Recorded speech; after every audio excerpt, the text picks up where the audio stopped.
Welcome to Washington Today on C-SPAN Radio for Wednesday, July 9, 2025. The Senate confirms Bryan Bedford to lead the FAA, Federal Aviation Administration. President's nominee for NOAA Administrator, Neil Jacobs, promises at his Senate confirmation hearing to fully staff the National Weather Service after the deadly floods in Texas. Former White House physician Dr. Kevin O'Connor refuses to answer questions before the House Oversight Committee in a Republican investigation of President Joe Biden's mental fitness for office, invoking his Fifth Amendment constitutional right and doctor-patient confidentiality. President Donald Trump holds a summit at the White House with the leaders of 5 Western African nations. The president sends more letters to more countries informing them of their tariff rates. And retired bicycle racer Greg Lamond receives the Congressional Gold Medal and talks about how Europeans viewed him as the first American winner of the Tour de France.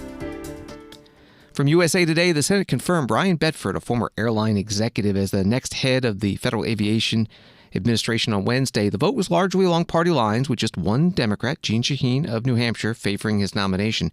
During his confirmation with the Senate Committee on Commerce, Science, and Transportation last month, Bedford acknowledged issues at the agency, including chronic understaffing, controller fatigue, and outdated equipment, but caused concern among Democrats with his responses to questions regarding his views on certain issues. One of the most contentious issues during the hearing was his stance on lowering the FAA requirement that mandates commercial pilots to have at least 1,500 flight hours before being certified to carry paying passengers on scheduled flights. That was the USA Today article. No Republican senators spoke on the Senate floor before the vote today, but the Senate Minority Leader, Chuck Schumer, Democrat from New York, did. Today, the Senate will vote on the confirmation of Donald Trump's deeply flawed nominee to lead the FAA, Bryan Bedford. I will vote no on Mr. Bedford because he has failed to show he'll put safety of airline passengers above protecting airline profits.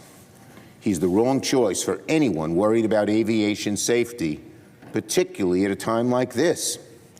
Throughout his career as an airline executive and during his confirmation hearing, Bedford has shown a callous disregard for the safety protocols like the 1,500-hour rule. I worked to establish this rule with the families of Flight 3407, the tragic commercial airline crash that occurred in western New York on a cold, wintry night in 2009. Today, the 1,500-hour rule, because of the hard work of those Buffalo families, is the gold standard for pilot training. They pounded the hallways here, talking to members, Democrat and Republican, and we got the bill passed because of their good work. Confirming Mr. Bedford would be an insult to the families of Flight 3407 and the memory of their loved ones. It would betray everything these families have sacrificed to make sure others don't suffer the same tragedy they did 15 years ago. The Senate should not confirm someone who will prioritize profits over passenger safety, like Mr. Bedford. I vote no on his nomination. Senate Minority Leader Chuck Schumer, Democrat from New York, on the Senate floor before the Senate voted to confirm Bryan Bedford as FAA Administrator for a 5-year term. Vote was 53 to 43, mostly party line. One Democrat, Jeanne Shaheen from New Hampshire, voting with Republicans voting yes. Senator Todd Young, Republican of Indiana, writing on X, congratulations to Indiana's own Bryan Bedford on being confirmed as FAA Administrator. Bryan is an accomplished aviation leader who will bring expertise and Hoosier common sense to this position at an important time. Senate today also confirmed Preston Wells Griffith to serve as Undersecretary of Energy for Infrastructure. That vote was 54 to 43. Again, mostly party line. One member of the Democratic caucus, Angus King, independent from Maine, joining the Republicans in voting yes. From Bloomberg Government, the Senate Health Panel advanced President Donald Trump's nomination to run the Centers for Disease Control and Prevention Wednesday as the agency faces criticism over its changes to vaccine recommendations and an immunization advisory committee. Susan Menares, who formerly served as the acting director of the CDC, will next be considered by the full Senate after the Health, Education, Labor, and Pensions Committee voted 12 to 11 to send her nomination to the floor. If confirmed, she will take over at a critical time as Health and Human Services Secretary Robert F. Kennedy Jr. has moved to overhaul the vaccine recommendation system. That was from Bloomberg Government. before the vote, the committee leaders spoke. First, the chair, Republican Bill Cassidy of Louisiana, and then the ranking member, Bernie Sanders, independent of Vermont. The United States needs a CDC director who makes decisions rooted in science, a leader who will reform the agency and work to restore public trust in health institutions. With decades of proven experience as a public health official, Dr. Menarez is ready to take on this challenge. She is committed to improving transparency at the CDC and properly communicating health guidance to the American people. Dr. Menarez will work to modernize our data health systems to improve public health coordination and response while protecting Americans' sensitive health information. This is especially crucial as the nations combat re-emerging public health threats like measles, which has taken 3 lives in the United States this year. One that's not included but is tragic. A Canadian woman who was pregnant got exposed to measles and lost her child, and hospitalized many more due to misinformation regarding the measles vaccine. I support Dr. Menarez's nomination. I urge colleagues to do the same. With that, I recognize Senator Sanders. Thank you, Mr. Chairman. I will be voting against President Trump's nominee to be the next director of CDC, Dr. Menarez. The mission of the CDC is, quote, to protect America from health, safety, and security threats, both foreign and in the United States, end quote.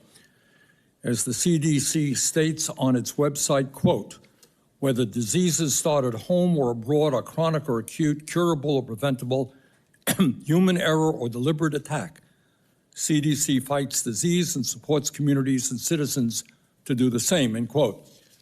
Unacceptably, President Trump and Secretary Kennedy are working overtime to undermine the vital mission of the CDC and are jeopardizing the health, safety, and well-being of millions of people, both at home and abroad in the process.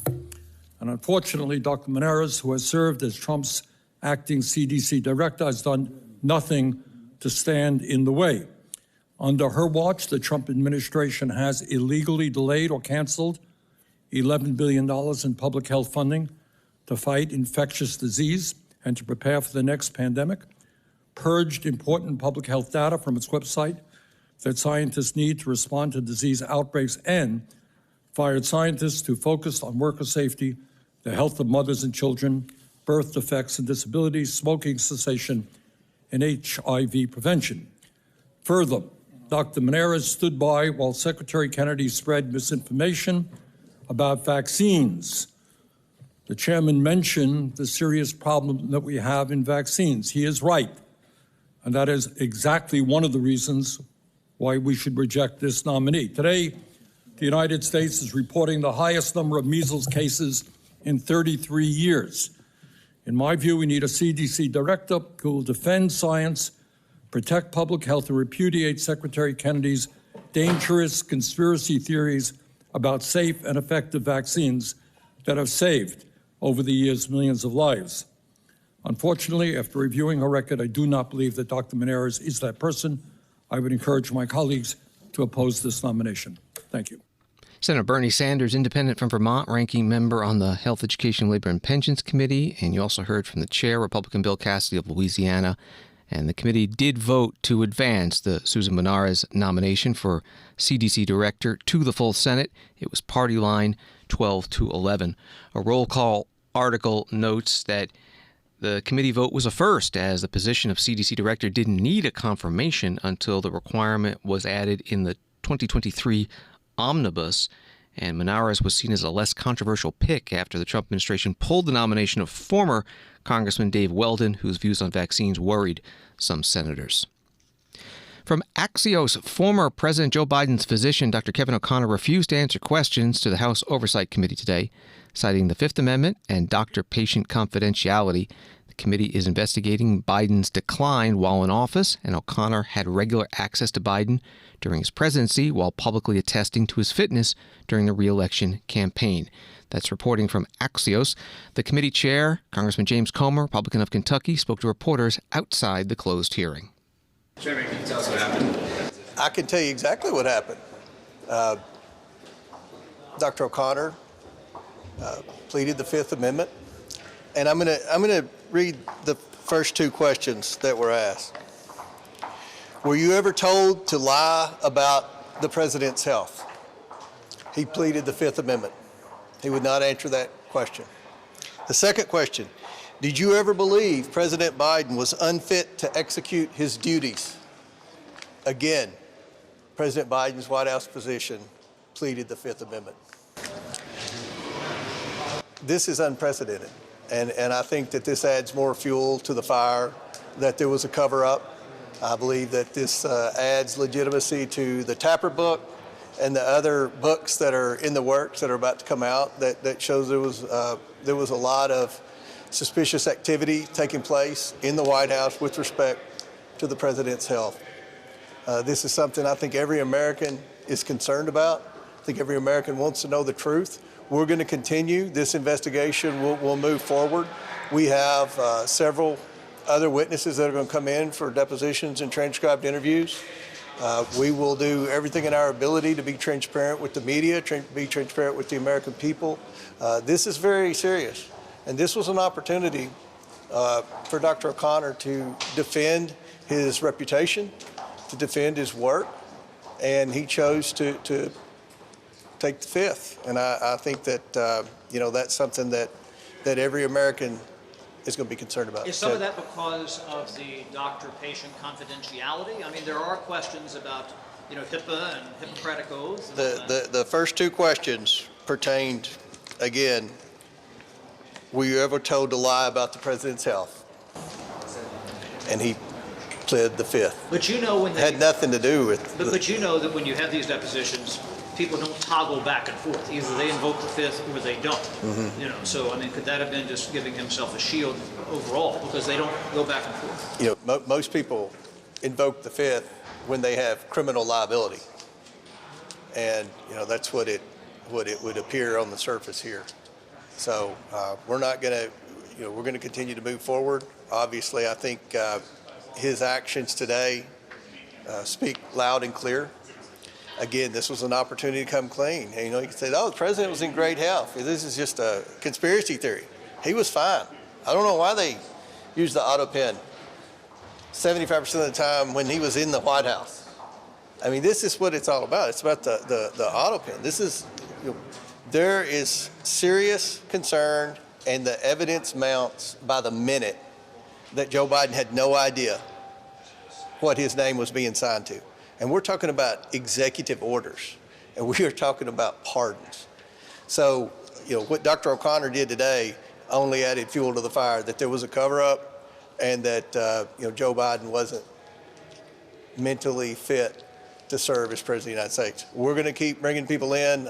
Hopefully the next witnesses will answer the questions just like the first witness did, Nira. So hopefully we can get some answers. But thank you all. Congressman James Comer, Republican of Kentucky, chair of the Oversight and Reform Committee, speaking with reporters after the short closed session with Dr. Kevin O'Connor, who was called to testify under subpoena. Congresswoman Jasmine Crockett, Democrat from Texas, a committee member, also spoke to reporters.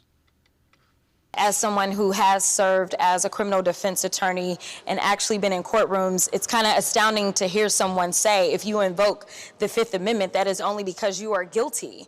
We have a constitutional right that anyone who may be under fire can invoke. And unfortunately, with this rogue DOJ that has decided that it wants to run a contemporaneous investigation, criminal investigation involving the doctor, I think that he did what any good lawyer would advise him to do.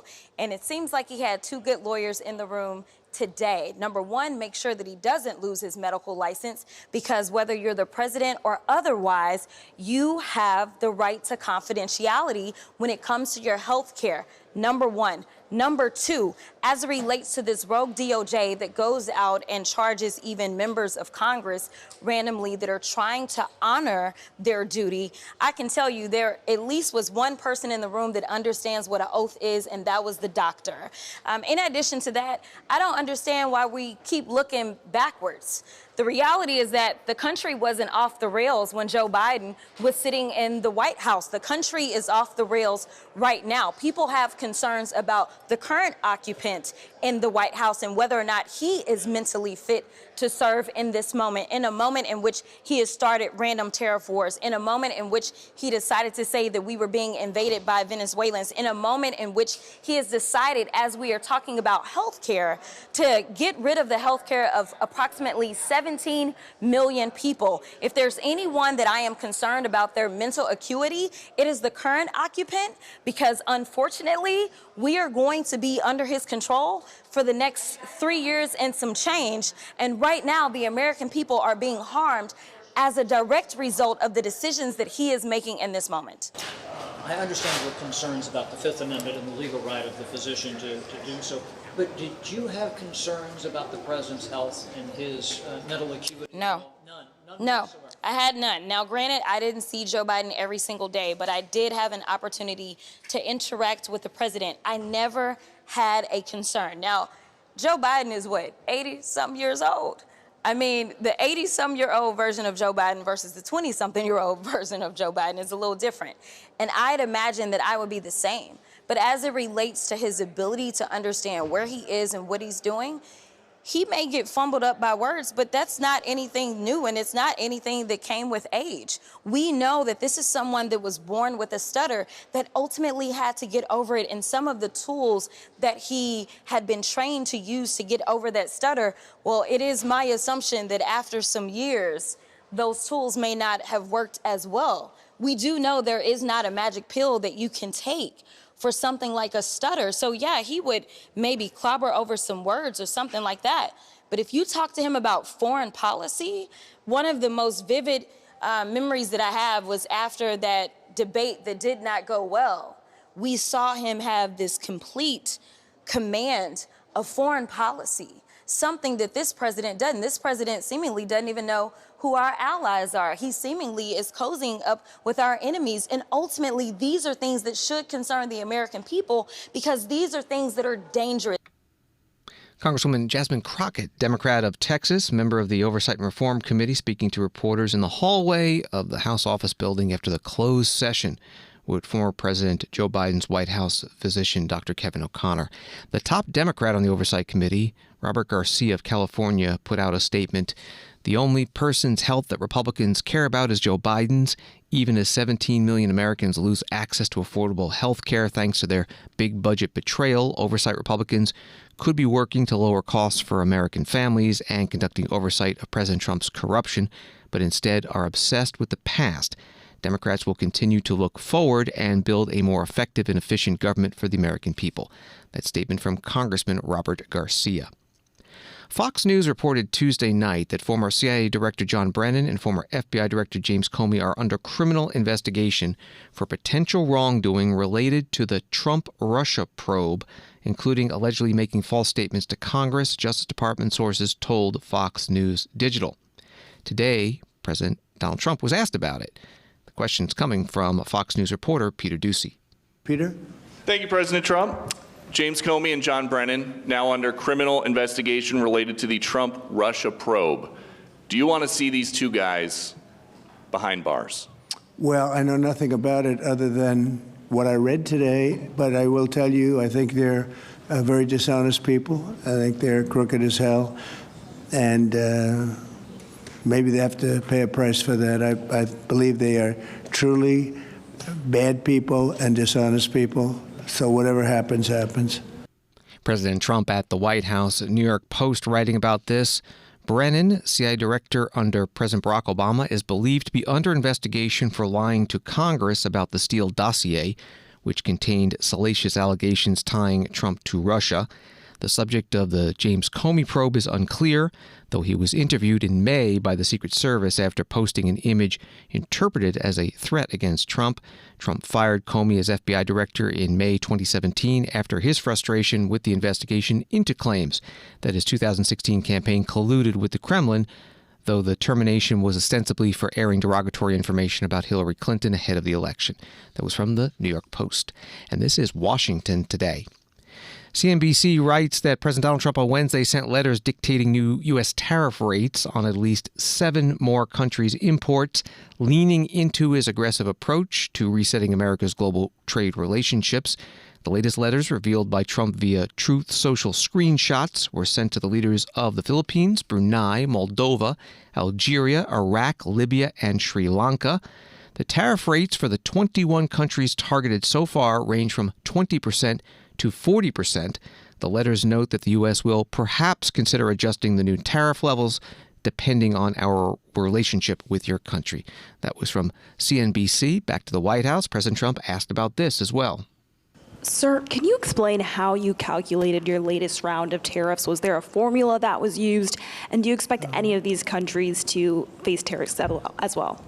The formula was a formula based on common sense, based on deficits, based on how we've been treated over the years, and based on raw numbers. And we're going to have a couple of more coming out today. Brazil, as an example, has been not good to us, not good at all. We're going to be releasing a Brazil number, I think, later on this afternoon or tomorrow morning. But they're based on very substantial facts and also past history. You look at the past history. We never had anybody in the White House that understood the numbers or were into it like I have. You know, we've taken in hundreds of billions of dollars in tariffs, hundreds of billions. And we haven't even started yet. And it's going to be a great thing for our country. I think it's going to be a fair thing for the world. And we really haven't had too many complaints because I'm keeping them at a very low number, very conservative, as you would say, number. And we haven't had, I'm sure they will be complaining at certain points, but we haven't had complaints. We've been treated very unfairly by both friend and foe. And friend has treated us very badly. It's not even believable that for so many years, you know, I was using tariffs in my first administration. We had the most successful financially administration that there's ever been. This is going to be much better. But we got cut short with the COVID because I didn't think it was appropriate when, you know, Italy, Spain, so the horror show that a lot of the countries went through. So I cut it a little bit short, but we took in hundreds of billions of dollars, and we had the most successful term ever from a president financially. But this is going to be much more successful. President Donald Trump at the White House. The New York Times writes that President Trump said on Wednesday that he planned to impose a 50% tariff on all Brazilian imports, partly in retaliation for what he sees as a witch hunt against his political ally, former President Jair Bolsonaro, who is facing trial for attempting a coup.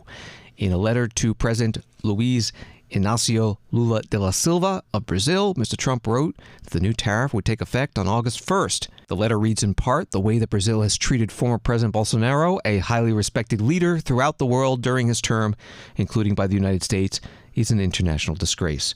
Reporting from the New York Times. Wall Street today, the Dow up 217, NASDAQ up 192, and S&P up 37. Trade was one of the issues President Trump discussed at the White House with the leaders of 5 Western African countries today: Gabon, Guinea-Bissau, Liberia, Mauritania, and Senegal. He said he sees great economic potential in Africa. My administration is committed to strengthening our friendships in Africa through economic development efforts that benefit both the United States and our partners. And we're shifting from AID to trade. We had AID, or aid as we sometimes call it, right to trade. And trade seems to be a foundation that I've been able to settle a lot of these disputes, like as an example, India and Pakistan, Kosovo, Serbia. I said, you guys are going to fight, we're not going to trade. And we seem to be quite successful in doing that. To that end, we have closed the USAID group to eliminate waste, fraud, and abuse, which was tremendous waste, fraud, and abuse.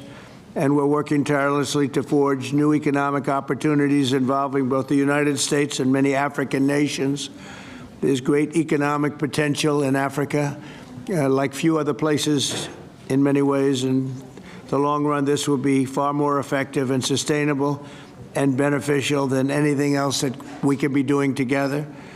I'm eager to work with each of you on your vital issues and also to discuss security. We've encouraged our staff at the White House to work along with these nations. There's such tremendous wealth there and potential there.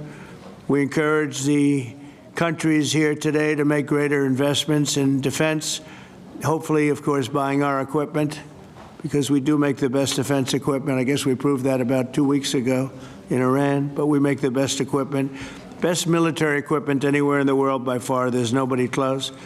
And keep pursuing the fight against terrorism, which is a big problem in Africa. Immigration will also be on the agenda, and I hope we can bring down the high rates of people overstaying visas and also make progress on the safe third country agreements. And once again, I want to thank you all for being here, and it's an honor for me. President Donald Trump having lunch at the White House with the presidents of those 5 Western African nations, Gabon, Guinea-Bissau, Liberia, Mauritania, and Senegal. Reuters covering this summit, writing, notable moments, Trump urged leaders to keep their remarks short, complimented the Liberia leader's English, Senegal's leader pitched Trump a golf course, and the U.S. president said that the 5 countries present at Wednesday's meeting might not get tariffs, and the U.S. could extend a key Africa trade pact. That was from Reuters. NPR writing about it, the summit also comes amid growing U.S. concern over China's expanding footprint in Africa, particularly rumors that Beijing is scouting port locations along West Africa's coast for possible military use. Story from the Straits Times. President Donald Trump's ambassador nominee to Singapore, Dr. Anjani Sinha, struggled to defend America's tariff policies during an unexpectedly tough Senate confirmation hearing. The 2-hour-long hearing on July 9th, which featured 4 other hopeful nominees, kicked off soberly with an opening statement by Dr. Sinha, but turned into a testy back and forth with Democratic Senator Tammy Duckworth when it came to question time. That was from the Straits Times. Here's some of that Q&A. What year is Singapore next scheduled to be the ASEAN chair? This year is Malaysia. I didn't ask you about this year. When is Singapore going to be the ASEAN chair? I don't know when, but this year. 2027. Please describe what holding the ASEAN chair will entail for Singapore and how you would support Singapore in your role as U.S. ambassador if confirmed. What are some of the critical things that Singapore will have to do as a chair of ASEAN?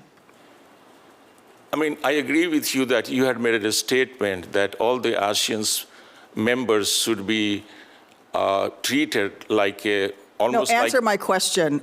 What does holding the ASEAN chairmanship entail for Singapore? Can you name one thing? A role that they will have to play as ASEAN chair. What will... Well, there, you know that there, the ASEAN chair is not only one country. There are 10 countries involved. No, the ASEAN chair is one country. One country, 10. But there are 10 countries involved as an ASEAN group. You're not answering my question. You're not answering my question, sir. Can you name one thing that will be of critical importance to Singapore as ASEAN chair? A role. There are many things. Can you name one Defense, thing? economics. Those are very broad. Name an issue. Trade. I don't think, no. Okay, let's do something. In what way does the United States Navy work with Singapore, and how do you envision strengthening the U.S. Navy's work with Singapore? And are there any facilities that come to mind that are central to our relationship with Singapore? Thank you for your question, but we have a naval presence in Singapore, and our military, they always do exercise with the Singapore. They come here, the Army of Singapore, they come here for the training as well. So we have a close ties with the Singapore in defense. Can you name a specific thing? Please, I'm trying to help you here, but you've not even done your homework, sir. You want to be ambassador to Singapore, one of the most important alliances, friends we have in the Indo-Pacific, a key place that we're going to be fighting against our greatest adversary in the region, the PRC. Singapore may feature incredible culture, but that should not be treated as a glamour posting. This nation is too important to the United States, to ASEAN, to the entire region. And frankly, I think the mission is important to U.S. interests and national security, and it should actually be a foreign service officer. But I have even larger concerns with the political pick, when that political pick is somebody as unqualified as you. I've opposed political picks for Singapore from Democrats. So this is not a partisan issue. I just feel that you are not taking this seriously, and you think this is a glamour posting, that you're going to live a nice life in Singapore. What we need is someone who's going to actually do the work. Senator Tammy Duckworth, Democrat from Illinois, questioning the nominee for U.S. Ambassador to Singapore, Dr. Anjani Singha, at today's Senate Foreign Relations Committee hearing. There were 3 other nominations before the committee for United Nations post, and a 5th witness, Kimberly Guilfoyle, nominated for U.S. Ambassador to Greece. You can find the video of the full hearing at our website at cspan.org. From CNN, Secretary of Defense Pete Hegseth did not inform the White House before he authorized a pause on weapons shipments to Ukraine last week, according to 5 sources familiar with the matter, setting off a scramble inside the administration to understand why the halt was implemented and explain it to Congress and the Ukrainian government. Again, that was reporting from CNN. President Donald Trump was asked today for a second day in a row if he knew who ordered the pause.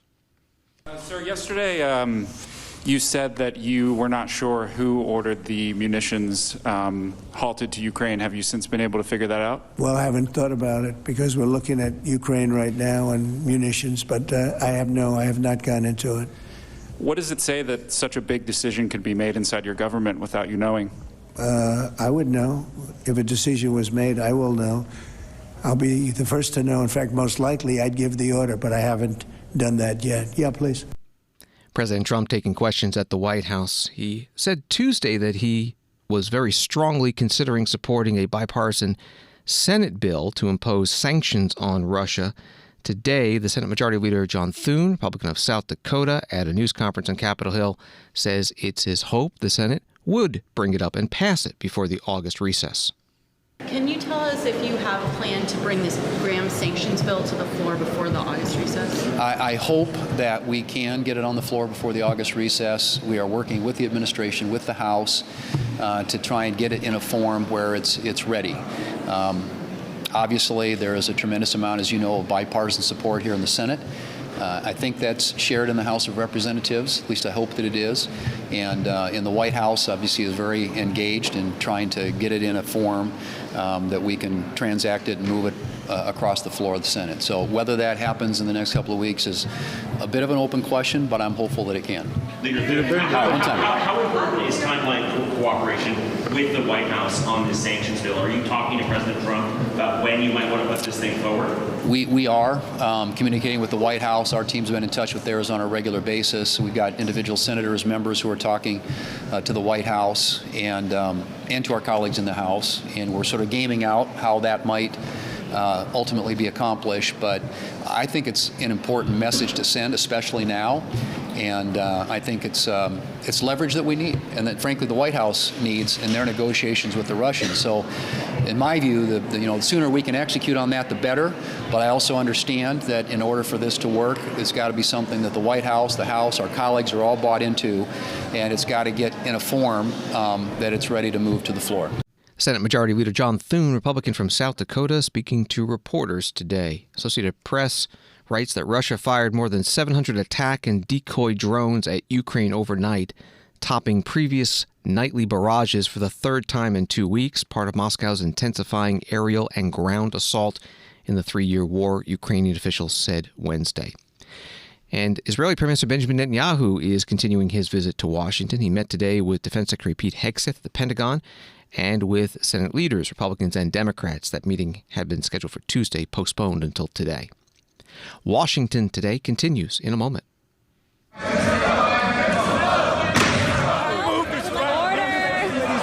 In a nation divided, a rare moment of unity. This fall, C-SPAN presents Ceasefire, where the shouting stops and the conversation begins. In a town where partisan fighting prevails. One table, 2 leaders, 1 goal, to find common ground. This fall, Ceasefire, on the network that doesn't take sides, only on C-SPAN.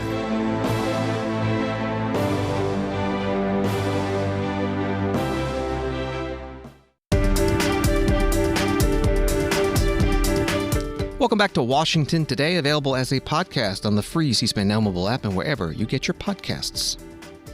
New York Times writing about the deadly floods in central Texas. Officials in Kerr County struggled to provide answers on Wednesday morning about their response to a devastating flood that swept through the Texas Hill Country nearly a week ago, killing at least 119 people statewide.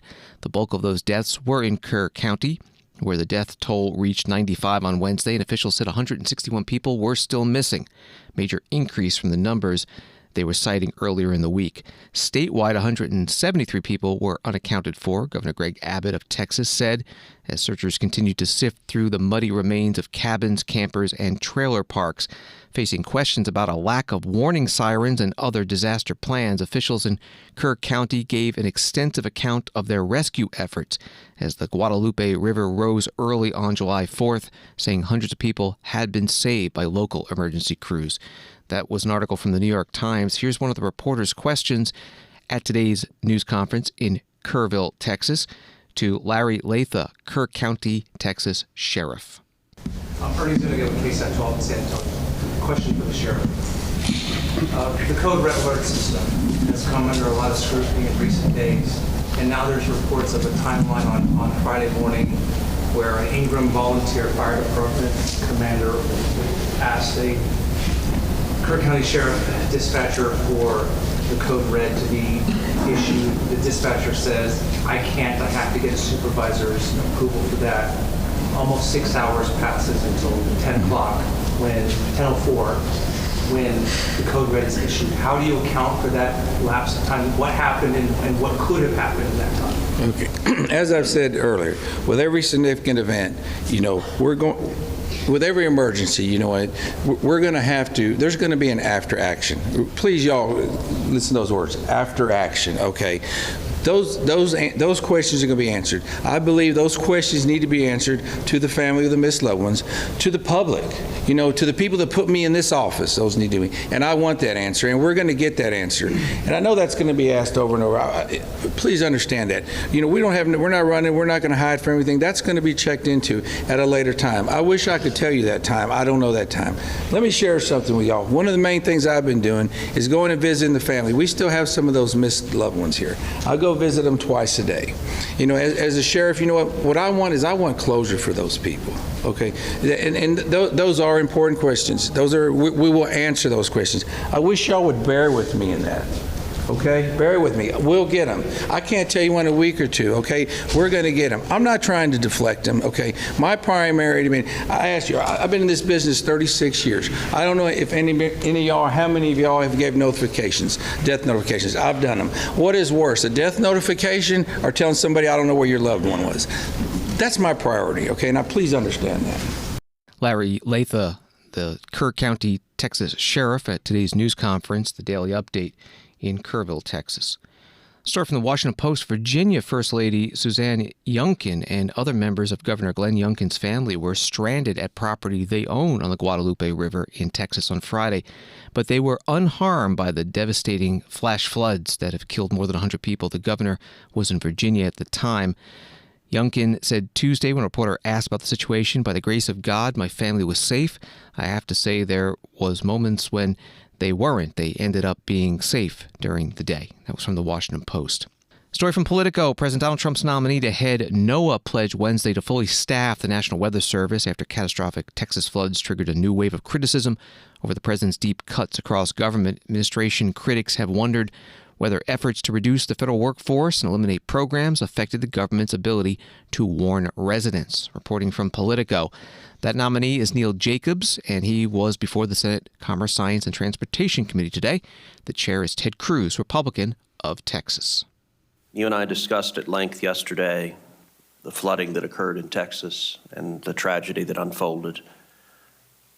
As the head of NOAA, which oversees the National Weather Service, if confirmed, what will you do to better ensure that Americans are aware of and able to respond to emergency weather warnings, especially those that arrive in the middle of the night? Thank you for the question. As I said in my opening statement, numerical weather prediction and advancing that is a top priority.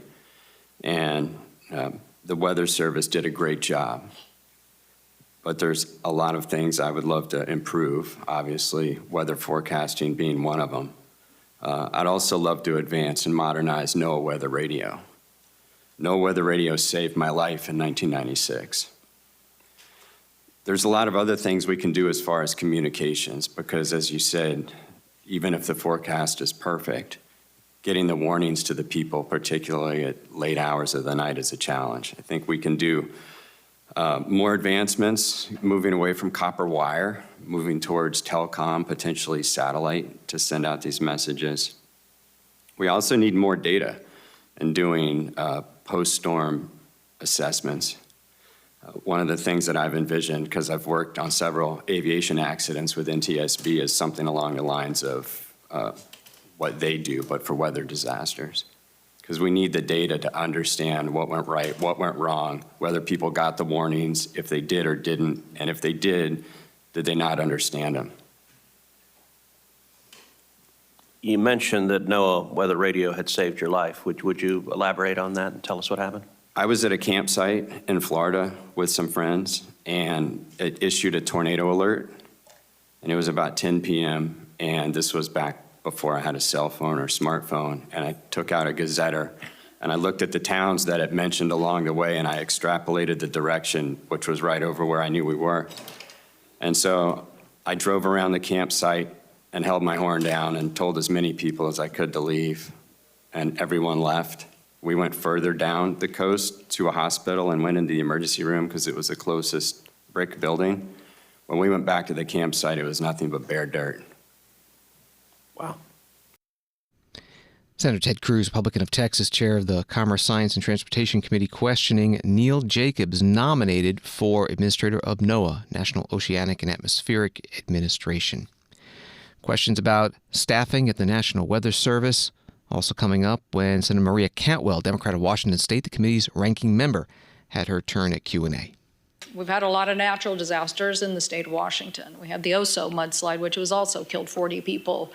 A lot less planning to do there, but weather event information could have probably put data out to the community. But the point is, somewhere we all collectively have to come to a conclusion about what we are going to do when we have massive populations in communities that you actually have to have an implementation plan.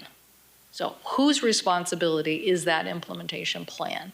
And so we see it all the time because the gap, NOAA says, okay, well, I'm going to give you the information, and then it's a rural community and they don't have the plan. So as I said, University of Washington is filling that gap. So what can we do now that we've had 27 extreme events this year? What can we do to help communities get better plans?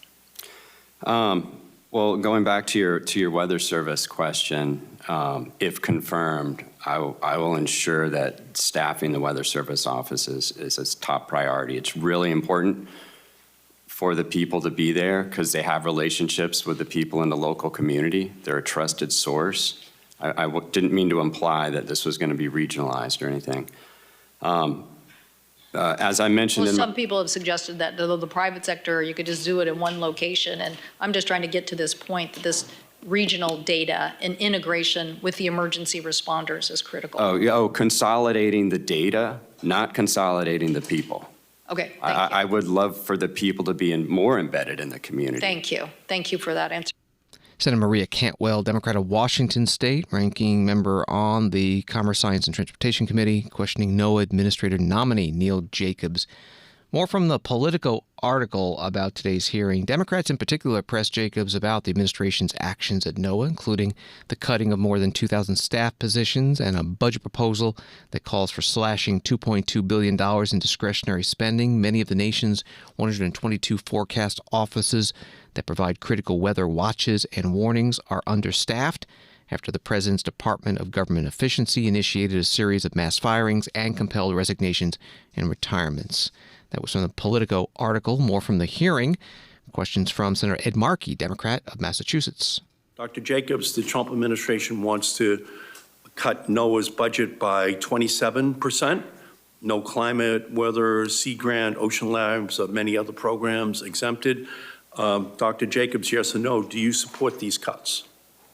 Yes, I support the president's budget. Dr. Jacobs, do these cuts improve the weather readiness of our country? The cuts I believe you're referring to, a lot of that work is being transitioned in from the research side to the operations side. So the National Weather Service, the National Ocean Service, their mission essential functions will continue. I have a disagreement with you. A 27% cut is going to have an impact because there's a definite ripple effect that occurs when that kind of funding is slashed, because of weather readiness without funding is an hallucination. You know, you can't cut something by 27% even as the storms are enhanced as each year goes by without having that additional capacity. So I do not agree with you on that issue. Senator Ed Markey, Democrat of Massachusetts, questioning nominee for NOAA Administrator Neil Jacobs at today's Senate Commerce, Science, and Transportation Committee hearing. It's an article from UPI from July 8th. The Department of Defense's announcement that it would end a weather data sharing program surprised some climate watchdogs, but forecasters assure it does not heighten risks. The department announced the termination of the Defense Meteorological Satellite Program late last month, citing cybersecurity concerns. The program is slated to end on July 31st. Senator Sheldon Whitehouse, Democrat of Rhode Island, is giving his 300th speech on climate change on the Senate floor tonight, a milestone in a speech series that has stretched 13 years. Every one of them was live on C-SPAN 2 television. Senator Whitehouse put out a preview video. Having this be the 300th climate speech is kind of bittersweet. On the one hand, I shouldn't have had to give 300 speeches. We should have solved this by now. And so the 300th speech is a confession of failure. On the other hand, I'm a persistent son of a gun, and I do think it has helped move the debate in good directions. But I've just persistently banged away to the point where I now am coming up on a 300th climate speech. Senator Sheldon Whitehouse, Democrat of Rhode Island, putting out that video ahead of tonight's speech. He also said the Smithsonian Institution has asked for the poster he has used for every one of the speeches. It shows Earth seen from space and has the words "Time to Wake Up." He said the Smithsonian wants it because it has set the record for the most used poster in Senate history. But he says he's not done yet and will go 400 speeches if necessary to get the climate change message through. U.S. Air Force String Quartet playing U2's song Beautiful Day at today's Congressional Gold Medal ceremony for Greg Lamond, the first American bicycle racer and non-European to win the Tour de France. It was in 1986. He would also win the Tour in 1989 and 1990. Ceremony held in Statuary Hall in the U.S. Capitol. Greg Lamond spoke about how Europeans saw him as a positive representation of the United States. Cycling was an unusual sport for a 14-year-old kid in 1976, to say. In fact, I didn't even know the sport existed until one day a bicycle race passed my home. Kind of colorful, but very interesting. After winning my first race, I became passionately obsessed with cycling. And as an American, I believed that if I worked hard enough, anything was possible. So I set my dream of becoming the best cyclist in the world, and that meant moving to Europe at the age of 19. I brought an American attitude to the sport of cycling. I was open to new ideas, bringing innovation and technology to a very traditional sport. And that was a huge competitive advantage as a competitor. But Europe has also taught me a lot. There's a long history between our nations, from the Revolutionary War through World War II, and through that shared history came respect, friendship, and connection. I've always felt that in the way the French embraced me, they called me l'Américain, the American, and I was proud of that. At one point, my parents even suggested I lean into it. Wear a cowboy hat and boots, they told me. I didn't go quite that far, although I did grow up in Reno, Nevada, and rode horses before I rode a bike. I was just a blonde-haired, blue-eyed kid from America, and for some reason, that resonated with people.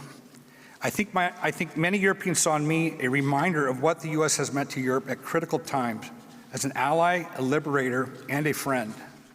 Greg Lamond, the three-time Tour de France winner, receiving the Congressional Gold Medal today in U.S. Capitol's Statuary Hall. A Nextar article reads that the House passed a bill in 2020 to award the gold medal to Lamond, but due to COVID-19, he wasn't able to receive the medal in person until now, and Lamond is the 10th athlete to receive the award. Thanks for listening to Washington Today. Sign up for C-SPAN's evening newsletter word for word and get the stories making headlines in Washington emailed to you every day. Subscribe at cspan.org/connect. Have a good night.